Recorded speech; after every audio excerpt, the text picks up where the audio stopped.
Hello दोस्तों, स्वागत है आपका मेरे यूट्यूब चैनल परीक्षा प्लान में। तो कैसे हैं आप लोग? आई होप अच्छे होंगे। तो जैसा कि आप लोगों को पता है कि साइंस को मैं NCERT से पढ़ा रही हूं, तो क्लास 8th की बुक के 4 चैप्टर कंप्लीट हो चुके हैं। आज 5वां चैप्टर पढ़ेंगे, पौधे एवं जंतुओं का संरक्षण। इसके पहले वाले लेसन में मैंने आपको दहन और ज्वाला के बारे में बताया था, दोनों में अंतर भी बताया था, ईंधन के बारे में बताया था। आज पौधे और जंतुओं का संरक्षण किस प्रकार से किया जाता है ये जानेंगे, और ये क्यों आवश्यक है ये भी इस लेसन में जानेंगे। तो अच्छा लेसन है, 1 या 2 प्रश्न इससे बन जाता है। तो चलिए वीडियो को शुरू करते हैं। वीडियो देखने के बाद यदि आपको अच्छा लगे तो वीडियो को लाइक और शेयर कीजिएगा, और यदि आप चैनल पर नए हैं तो चैनल को सब्सक्राइब कर लीजिए। तो लिखा है अध्याय 5, पौधे एवं जंतुओं का संरक्षण। लिखा है, हमने देखा था कि कक्षा 7 में बूझो एवं पहेली ने प्रोफेसर अहमद एवं टीबू के साथ वन भ्रमण किया था। जो क्लास 7th की बुक में लेसन था वन हमारी जीवन रेखा, उसी के बारे में बात हो रही है। आगे लिखा है, वह अपने सहपाठियों के साथ अपने अनुभव बांटने के लिए बहुत उत्सुक थे। कक्षा के दूसरे सहपाठी भी अपने अपने अनुभव बांटने के लिए अत्यंत उत्सुक थे, क्योंकि उनमें से कुछ भरतपुर अभयारण्य भ्रमण करने गए थे, कुछ ने काजीरंगा राष्ट्रीय उद्यान, लोकचाऊ वन्य जंतु अभयारण्य तथा ग्रेट निकोबार बायोस्फीयर रिजर्व, बाघ संरक्षित क्षेत्र इत्यादि के बारे में सुना था।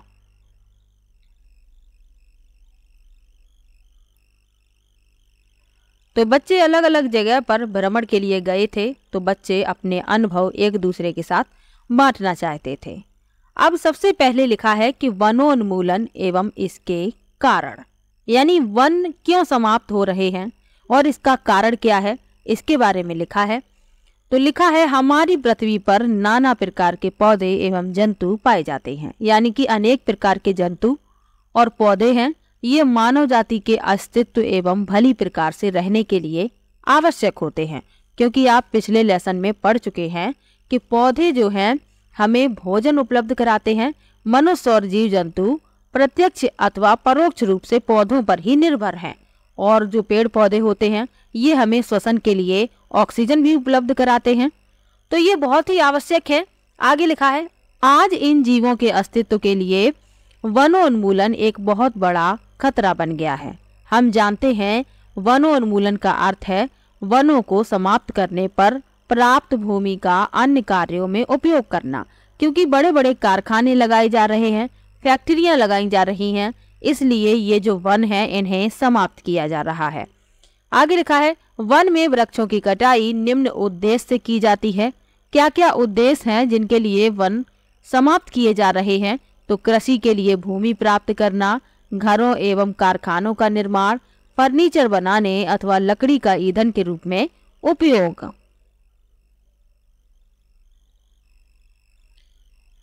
तो इनके कारण वन नष्ट किए जा रहे हैं। आगे लिखा है, दावानल एवं भीषण सूखा भी वनोन्मूलन के कुछ प्राकृतिक कारक हैं। दावानल यानी कि जो जंगल में आग लग जाती है उसके कारण भी जंगल नष्ट हो जाते हैं, यानी वन नष्ट हो जाते हैं, और जो सूखा पड़ जाता है उसके कारण भी वनोन्मूलन हो रहा है। तो ये प्राकृतिक कारक हैं, और जो पहले आपको बताए ये मानव निर्मित कारक थे, यानी मानव अपने लाभ के लिए वनों को नष्ट कर रहा है। आगे लिखा है, वनोन्मूलन के परिणाम, यानी कि वन समाप्त हो रहे हैं तो इसके परिणाम क्या हैं?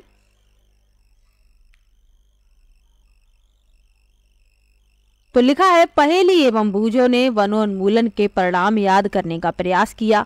उन्हें स्मरण है कि वनोन्मूलन से पृथ्वी पर ताप एवं प्रदूषण के स्तर में वृद्धि होती है। इससे वायुमंडल में कार्बन डाइऑक्साइड का स्तर बढ़ता है, भौम जल स्तर का भी निम्नीकरण हो जाता है।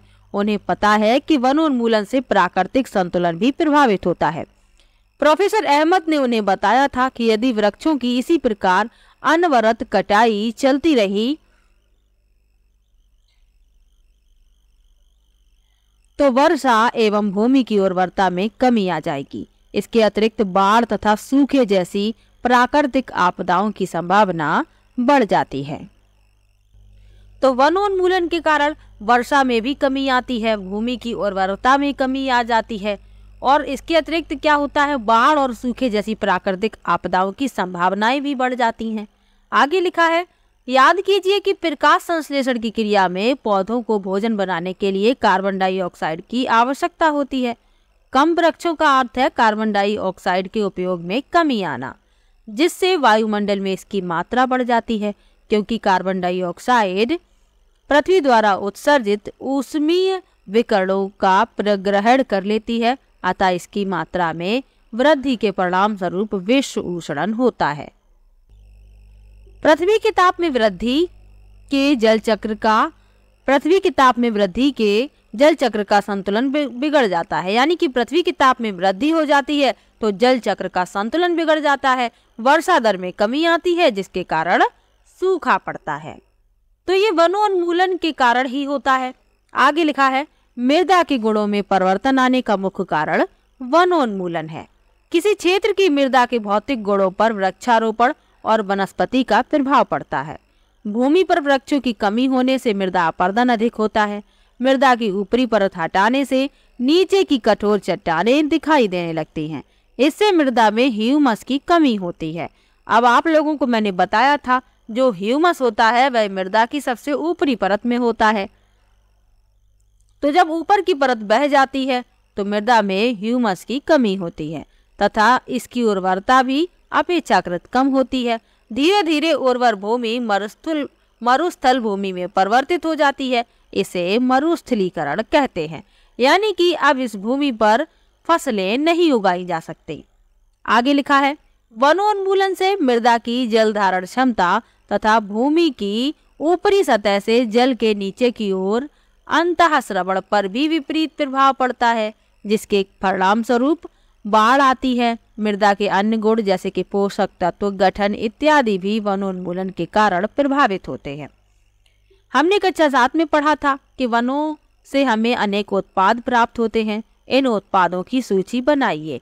तो वनों से हमें औषधियाँ, लकड़ी, शहद ये सब प्राप्त होता है। लकड़ी से फर्नीचर बनाया जाता है। औषधियाँ विभिन्न प्रकार की प्राप्त होती हैं। तो ये सब हमें वनों से ही प्राप्त होता है। तो वनोन्मूलन के परिणाम बहुत खतरनाक हैं। इससे मनुष्य, जीव जंतु, पशु पक्षी सभी प्रभावित होते हैं।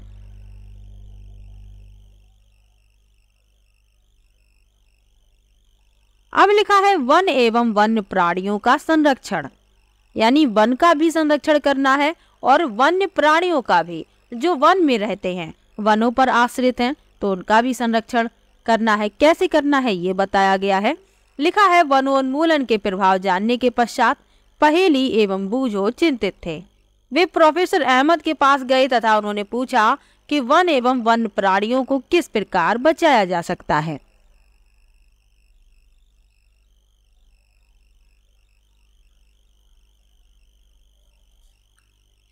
प्रोफेसर अहमद ने पहेली बूझो एवं उनके सहपाठियों के लिए जैव मंडल संरक्षित क्षेत्र के भ्रमण का आयोजन किया। इसके लिए उन्होंने पचमढ़ी जैव मंडलीय संरक्षित नामक क्षेत्र को चुना। वे जानते थे कि इस क्षेत्र के पौधे एवं जंतु ऊपरी हिमालय की श्रृंखलाओं एवं निचले पश्चिमी घाट के समान हैं। प्रोफेसर अहमद का विश्वास है कि इस क्षेत्र की जैव विविधता अनूठी है। उन्होंने वन कर्मचारी श्री माधव जी से जैव मंडलीय संरक्षित क्षेत्र में बच्चों का मार्ग निर्देशन करने का अनुरोध किया। उन्होंने बताया कि जैविक महत्व के क्षेत्रों का संरक्षण हमारी राष्ट्रीय परंपरा का एक भाग है। अब यहाँ पर बताया गया है कि जैव मंडल क्या होता है। तो जैव मंडल पृथ्वी का वह भाग है जिसमें सजीव पाए जाते हैं अथवा जो जीवन यापन के योग्य हैं। जैव विविधता का अर्थ है पृथ्वी पर पाए जाने वाले विभिन्न जीवों की प्रजातियां, उनके पारस्परिक संबंध एवं पर्यावरण से उनका संबंध। तो आपको जैव मंडल भी याद रखना है और जैव विविधता भी याद रखनी है कि इनका अर्थ क्या है। आगे लिखा है, माधव जी ने बच्चों को समझाया कि हमारे व्यक्तिगत प्रयासों एवं समाज के प्रयासों के अतिरिक्त सरकारी एजेंसियां भी वनों एवं वन्य जंतुओं की सुरक्षा हेतु कार्यरत हैं। सरकार उनकी सुरक्षा और संरक्षण हेतु नियम, विधियां और नीतियां बनाती है। वन्य जंतु अभयारण्य, राष्ट्रीय उद्यान, जैव मंडल, संरक्षित क्षेत्र इत्यादि पौधों और जंतुओं के लिए संरक्षित एवं सुरक्षित क्षेत्र हैं। अब वन्य जीव अभयारण्य, राष्ट्रीय उद्यान और जैव मंडल आरक्षित क्षेत्र, इन तीनों में अंतर क्या है? तो ये यहाँ पर बताया गया है और ये आपको जानना भी आवश्यक है। लिखा है वनस्पति जात और प्राणी जात और उनके आवासों के संरक्षण हेतु संरक्षित क्षेत्र चिन्हित किए गए, जिन्हें वन्य जीव अभयारण्य, राष्ट्रीय उद्यान और जैव मंडल आरक्षित क्षेत्र कहते हैं। वृक्षारोपण, कृषि, चारागाह, वृक्षों की कटाई, शिकार, खाल प्राप्त करने हेतु शिकार इन क्षेत्रों में निषिद्ध है। अब पहले वन्य जीव अभयारण्य के बारे में बताया गया है, तो वह क्षेत्र जहां जंतु एवं उनके आवास किसी भी प्रकार के विक्षोभ से सुरक्षित होते हैं, तो वे होते हैं वन्य जीव अभयारण्य। राष्ट्रीय उद्यान क्या है? वन्य जंतुओं के लिए आरक्षित क्षेत्र जहां वह स्वतंत्र रूप से आवास एवं प्राकृतिक संसाधनों का उपयोग कर सकते हैं, तो ये राष्ट्रीय उद्यान कहलाते हैं। और जैव मंडल आरक्षित क्षेत्र क्या है? वन्य जीवन, पौधों एवं जंतु संसाधनों और उस क्षेत्र के आदिवासियों के पारंपरिक ढंग से जीवन यापन हेतु विशाल संरक्षित क्षेत्र, तो ये होता है जैव मंडल आरक्षित क्षेत्र। तो आपको इनके बारे में याद रखना जरूरी है। आगे बढ़ते हैं।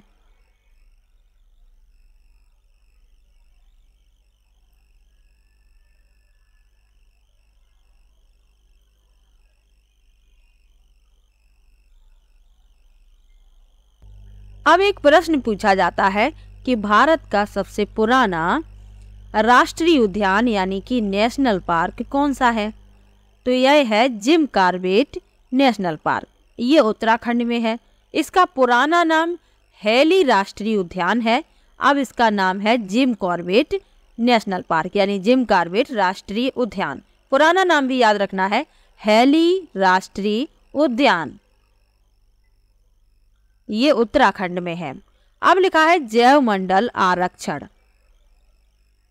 तो प्रोफेसर अहमद एवं माधव जी के साथ बच्चों ने जैव मंडल आरक्षित क्षेत्र में प्रवेश किया। माधव जी ने समझाया कि जैव विविधता के संरक्षण के उद्देश्य से जैव मंडल आरक्षित क्षेत्र बनाए गए हैं। जैसा कि आप जानते हैं कि जैव विविधता का अर्थ है किसी क्षेत्र में पाई जाने वाले सभी पौधों, जंतुओं, सूक्ष्म जीवों की विभिन्न प्रजातियां। किसी क्षेत्र का जैव मंडल आरक्षित क्षेत्र उस क्षेत्र की जैव विविधता एवं संस्कृति को बनाए रखने में सहायक होता है। तो किसी क्षेत्र का जो जैव मंडल आरक्षित क्षेत्र होता है उस क्षेत्र की जैव विविधता और संस्कृति को बनाए रखने में सहायता करता है। आगे लिखा है किसी जैव मंडल आरक्षित क्षेत्र के अंतर्गत अन्य संरक्षित क्षेत्र भी हो सकते हैं। पचमढ़ी जैव मंडल आरक्षित क्षेत्र में सतपुड़ा नामक एक राष्ट्रीय उद्यान तथा बोरी एवं पचमढ़ी नामक 2 वन्य जंतु अभयारण्य आते हैं। तो किसी जैव मंडल आरक्षित क्षेत्र के अंतर्गत अन्य संरक्षित क्षेत्र भी हैं। जैसे पचमढ़ी जैव मंडल आरक्षित क्षेत्र में सतपुड़ा एक राष्ट्रीय उद्यान है और बोरी एवं पचमढ़ी नामक 2 वन्य जंतु अभयारण्य आते हैं। आगे बढ़ते हैं।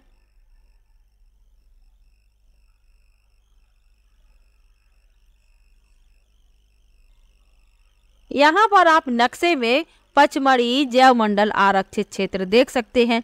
ये सतपुड़ा राष्ट्रीय उद्यान है, पचमढ़ी अभयारण्य है, ये संरक्षित क्षेत्र है, ये बोरी अभयारण्य है। तो किसी भी जैव मंडल आरक्षित क्षेत्र में अन्य संरक्षित क्षेत्र भी हो सकते हैं। आगे बढ़ते हैं। अब जैव मंडल आरक्षित क्षेत्र के पेड़ पौधे एवं जीव जंतुओं के बारे में बताया जा रहा है, तो चलिए पढ़ लेते हैं। लिखा है बच्चों ने भ्रमण करते समय जैव मंडल आरक्षित क्षेत्र की हरियाली संपदा की प्रशंसा की। वे लंबे लंबे सागौन के वृक्षों एवं वन्य प्राणियों को देखकर प्रसन्न थे।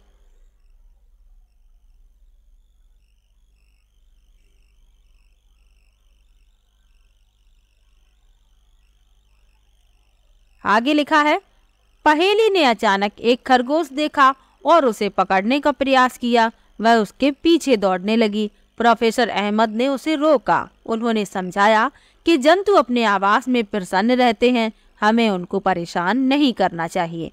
माधव जी ने समझाया कि कुछ जंतु एवं पौधे एक क्षेत्र विशेष में पाए जाते हैं। किसी विशेष क्षेत्र में पाए जाने वाले पेड़ पौधे उस क्षेत्र के वनस्पति जात एवं जीव जंतु प्राणी जात कहलाते हैं। तो ये आपको याद रखना है कि किसी विशेष क्षेत्र में पाए जाने वाले पेड़ पौधे उस क्षेत्र के वनस्पति जात और जीव जंतु प्राणी जात कहलाते हैं। यहाँ उदाहरण भी लिखा है, साल, सागौन, आम, जामुन, सिल्वर, फर्न, अर्जुन इत्यादि वनस्पति जात हैं तथा चिंकारा, नीलगाय, बार्किंग हिरन, चीतल, तेंदुआ, जंगली कुत्ता, भेड़िया इत्यादि पचमढ़ी जैवमंडल आरक्षित क्षेत्र के प्राणी जात हैं। यहाँ आप चित्र में इन्हें देख भी सकते हैं। ये जंगली कुत्ता है, ये चीतल है, ये भेड़िया है, ये तेंदुआ है, ये फर्न है और ये जामुन का पेड़ है। आगे बढ़ते हैं।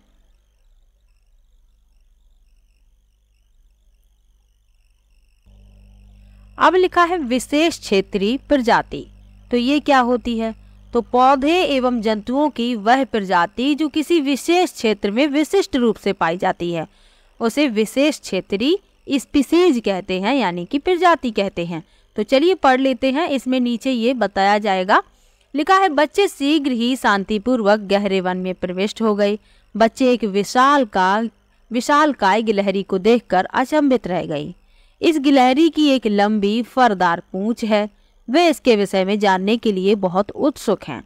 माधव जी ने बताया कि इसे विशाल गिलहरी कहते हैं और यह यहाँ की विशेष क्षेत्रीय स्पीसीज है। यहाँ आप इस चित्र में इसे देख भी सकते हैं। तो ये सब जगह नहीं पाई जाती, ये किसी विशेष क्षेत्र में विशिष्ट रूप से पाई जाती है, तो ये विशेष क्षेत्रीय स्पीसीज कहलाती है। आगे लिखा है, पौधे एवं जंतुओं की वह स्पीसीज जो किसी विशेष क्षेत्र में विशिष्ट रूप से पाई जाती है विशेष क्षेत्रीय स्पीसीज कहते हैं। ये किसी अन्य क्षेत्र में प्राकृतिक रूप से नहीं पाई जाती। किसी विशेष प्रकार का पौधा या जंतु किसी विशेष क्षेत्र, राज्य अथवा देश की विशेष क्षेत्रीय हो सकती है, यानी कि ये उसी क्षेत्र में पाई जाएगी, किसी अन्य क्षेत्र में नहीं पाई जाएगी। आगे लिखा है, माधव जी ने पचमढ़ी जैवमंडल आरक्षित क्षेत्र में स्थित साल और जंगली आम के पेड़ को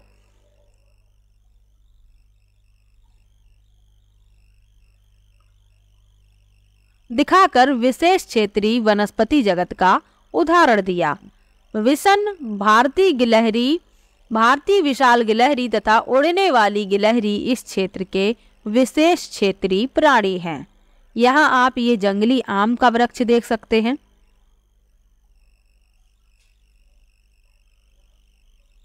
इस चित्र में, और यहाँ पर आप विशाल गिलहरी देख सकते हैं। इसकी लंबी फरदार पूंछ है। आगे लिखा है, प्रोफेसर अहमद ने बताया कि इनके आवास के नष्ट होने, बढ़ती हुई जनसंख्या एवं नई स्पीसीज के प्रवेश से विशेष क्षेत्रीय स्पीसीज के प्राकृतिक आवास पर प्रभाव पड़ सकता है तथा इनके अस्तित्व को भी खतरा हो सकता है।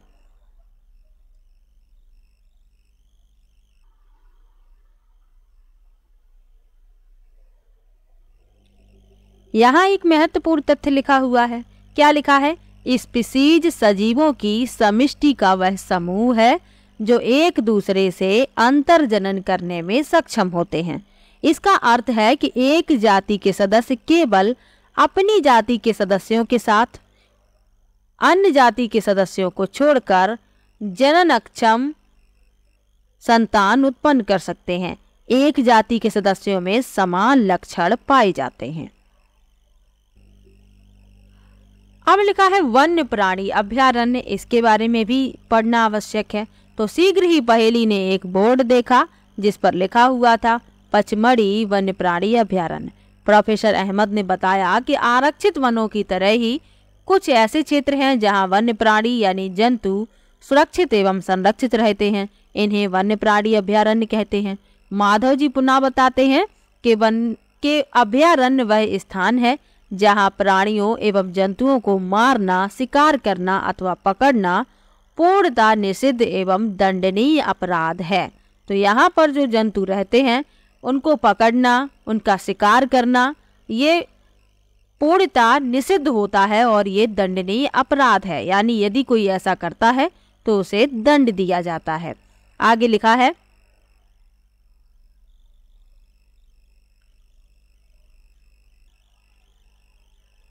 कुछ महत्वपूर्ण संकटापन्न वन्य जंतु जैसे कि काले हिरन, श्वेत आंखों वाले हिरन, हाथी, सुनहरी बिल्ली, गुलाबी सिर वाली बतख, घड़ियाल, कच्छ, मगरमच्छ, अजगर, गेंडा इत्यादि हमारे वन्य प्राणी अभयारण्यों में सुरक्षित एवं संरक्षित हैं। भारतीय अभयारण्यों में अनूठे दृश्य भूमि, बड़े समतल वन, पहाड़ी वन तथा बड़ी नदियों के डेल्टा की झाड़ी भूमि अथवा बुशलैंड है। आगे लिखा है यह अफसोस की बात है कि संरक्षित वन भी जीवों के लिए सुरक्षित नहीं है, क्योंकि इनके आसपास के क्षेत्रों में रहने वाले लोग उनका अतिक्रमण करके उन्हें नष्ट कर देते हैं, यानी वनों का अतिक्रमण करके वनों को नष्ट कर देते हैं। बच्चों को प्राणी उद्यान भ्रमण की यादें ताजा करने को कहा जाता है। उन्हें स्मरण है कि प्राणी उद्यान भी वह क्षेत्र है जहां प्राणियों यानी जंतुओं का संरक्षण करते हैं।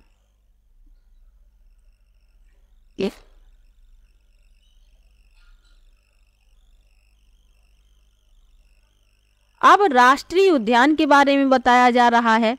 सड़क के किनारे एक और बोर्ड लगा था जिस पर लिखा था सतपुड़ा राष्ट्रीय उद्यान। बच्चे अब वहां जाने के लिए उत्सुक थे। माधव जी ने उन्हें बताया कि यह विशाल आरक्षित क्षेत्र है तथा पर्यावरण के संपूर्ण संघटकों का संरक्षण करने में पर्याप्त है।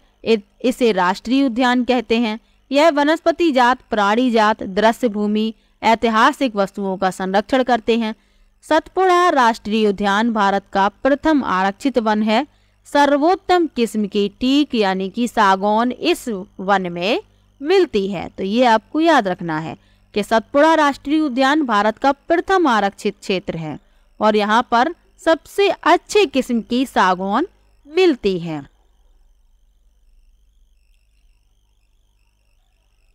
आगे लिखा है सतपुड़ा राष्ट्रीय उद्यान की चट्टानों में आवास भी स्थित है। यह इन वनों में मनुष्यों की गतिविधियों के प्रागैतिहासिक प्रमाण हैं,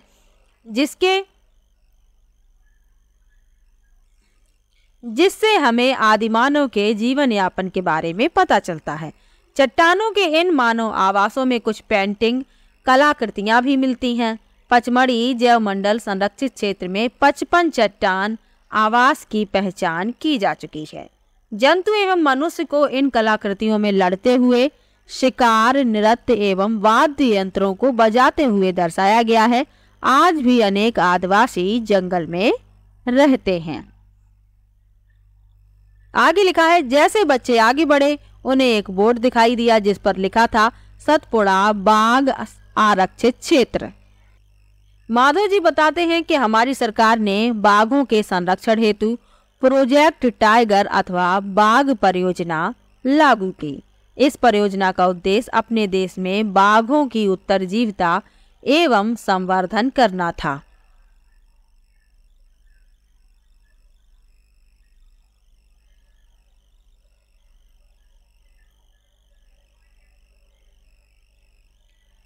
यहाँ चित्र में आप बाघ देख सकते हैं, जंगली भैंसा देख सकते हैं और बारहसिंगा देख सकते हैं। आगे लिखा है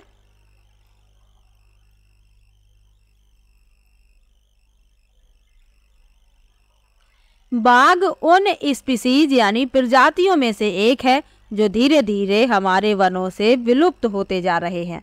परंतु सतपुड़ा आरक्षित क्षेत्र में बाघों की संख्या में वृद्धि हो रही है, अतः यह संरक्षण का अनूठा उदाहरण है।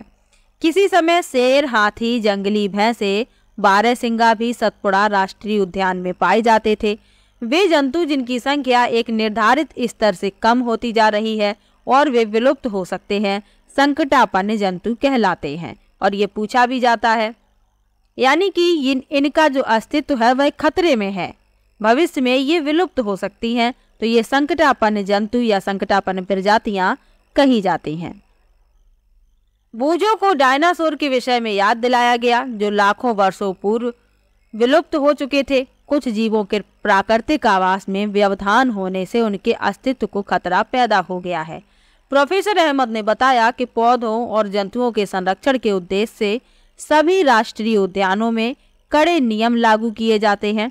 मानवीय गतिविधियां जैसे कि चराना, अवैध शिकार, जानवरों को पकड़ना या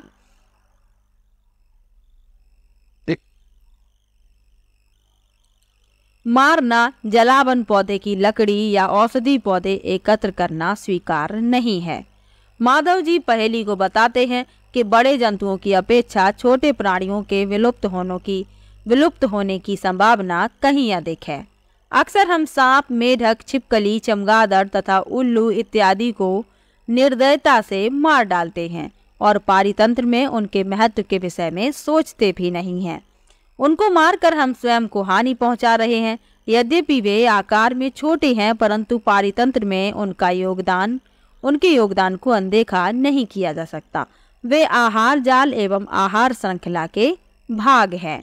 तो जो छोटे जीव जंतु होते हैं उनके विलुप्त होने की संभावना कहीं अधिक होती है, क्योंकि इन्हें लोग जल्दी मार देते हैं, छोटे छोटे होते हैं ये। आगे लिखा है, किसी क्षेत्र के सभी पौधे, प्राणी एवं सूक्ष्म जीव अजैव घटकों जैसे जलवायु, भूमि, नदी, डेल्टा इत्यादि संयुक्त रूप से किसी पारितंत्र का निर्माण करते हैं। तो पारितंत्र के निर्माण में सभी का योगदान होता है, ये आपको याद रखना है। अब लिखा है रेड डाटा पुस्तक के बारे में, यानी ये पुस्तक है यह किसका रिकॉर्ड रखती है। तो लिखा है प्रोफेसर अहमद ने बच्चों को रेड डेटा पुस्तक के विषय में समझाया। वह उनको बताते हैं कि रेड डेटा पुस्तक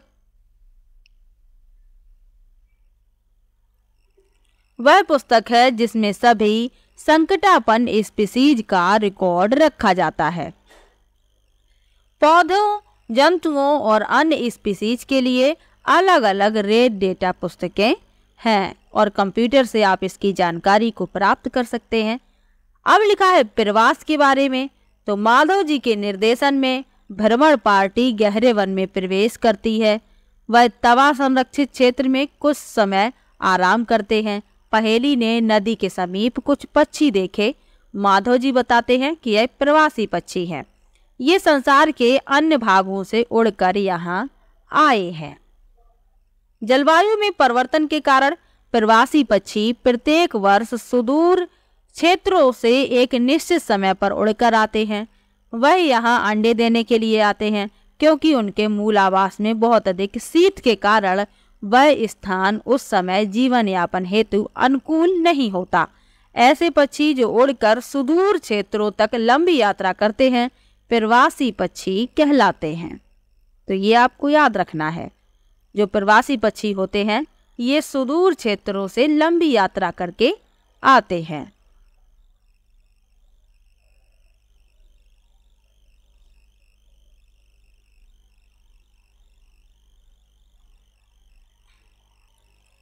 अब पहेली एक प्रश्न करती है, क्या होगा जब हमारे पास लकड़ी ही नहीं बचेगी क्योंकि वनोन्मूलन हो रहा है? क्या लकड़ी का कोई विकल्प उपलब्ध है? मैं जानती हूँ कागज एक महत्वपूर्ण उत्पाद है जो हमें वनों से प्राप्त होता है। मुझे आश्चर्य है यदि कागज का कोई और विकल्प उपलब्ध हो। तो आगे बताया गया है, लिखा है कागज का पुनः चक्रण। प्रोफेसर अहमद बच्चों का ध्यान वनोन्मूलन के एक और कारण की ओर आकर्षित करते हैं। वह उन्हें बताते हैं कि 1 टन कागज प्राप्त करने के लिए पूर्ण रूपेण विकसित 17 वृक्षों को काटा जाता है। अतः हमें कागज की बचत करनी चाहिए। प्रोफेसर अहमद यह भी बताते हैं कि उपयोग के लिए कागज का 5 से 7 बार पुनः चक्रण किया जा सकता है। यदि कोई छात्र दिन में मात्र 1 कागज की बचत करता है तो हम 1 वर्ष में अनेक वृक्ष बचा सकते हैं। हमें कागज की बचत करनी चाहिए, इसका पुनः उपयोग एवं पुनः चक्रण करना चाहिए। इसके द्वारा हम न केवल वृक्षों को बचाएंगे वरन कागज उत्पादन के उपयोग में आने वाले जल एवं ऊर्जा की बचत भी कर सकते हैं। इसी के साथ साथ कागज उत्पादन के उपयोग में आने वाले हानिकारक रसायनों में भी कमी आएगी।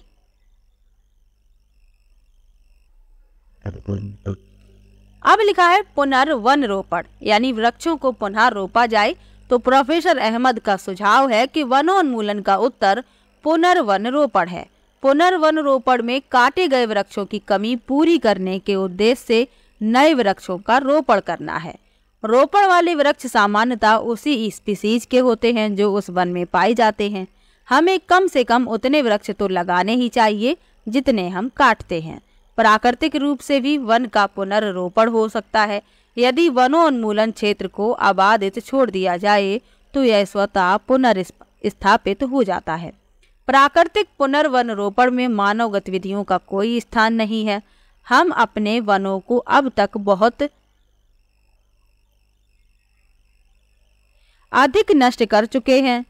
यदि हमें अगली पीढ़ी के लिए हरी संपदा बनाए रखनी है तो अधिक वृक्षारोपण ही एकमात्र विकल्प है। प्रोफेसर अहमद ने उन्हें बताया कि भारत वन संरक्षण अधिनियम है। इस अधिनियम का उद्देश्य प्राकृतिक वनों का परिरक्षण और संरक्षण करना है, साथ ही साथ ऐसे उपाय भी करना जिससे वन में और उसके समीप रहने वाले लोगों की आधारभूत आवश्यकताओं की पूर्ति की जा सके। कुछ समय विश्राम करने के पश्चात माधव जी ने बच्चों को वापस चलने को कहा, क्योंकि सूर्यास्त के पश्चात वन में रुकना ठीक नहीं है। वापस आने के बाद प्रोफेसर अहमद एवं बच्चों ने इस उल्लासपूर्ण अनुभव के लिए माधव जी का आभार व्यक्त किया। तो लेसन यहीं पर होता है समाप्त। अच्छा लेसन था। वनोन्मूलन के कारण जो हानि हो रही है उसके बारे में इस लेसन में बताया गया है। जो विशेष क्षेत्रीय स्पीसीज हैं उनके बारे में जानने के लिए आपको मिला है। तो इससे एक प्रश्न पूछा जाता है, तो आपको याद रखना है, जहाँ जहाँ मैंने बताया है वहाँ आपको याद रखना है। तो चलिए मिलते हैं नेक्स्ट वीडियो में, तब तक के लिए बाय बाय।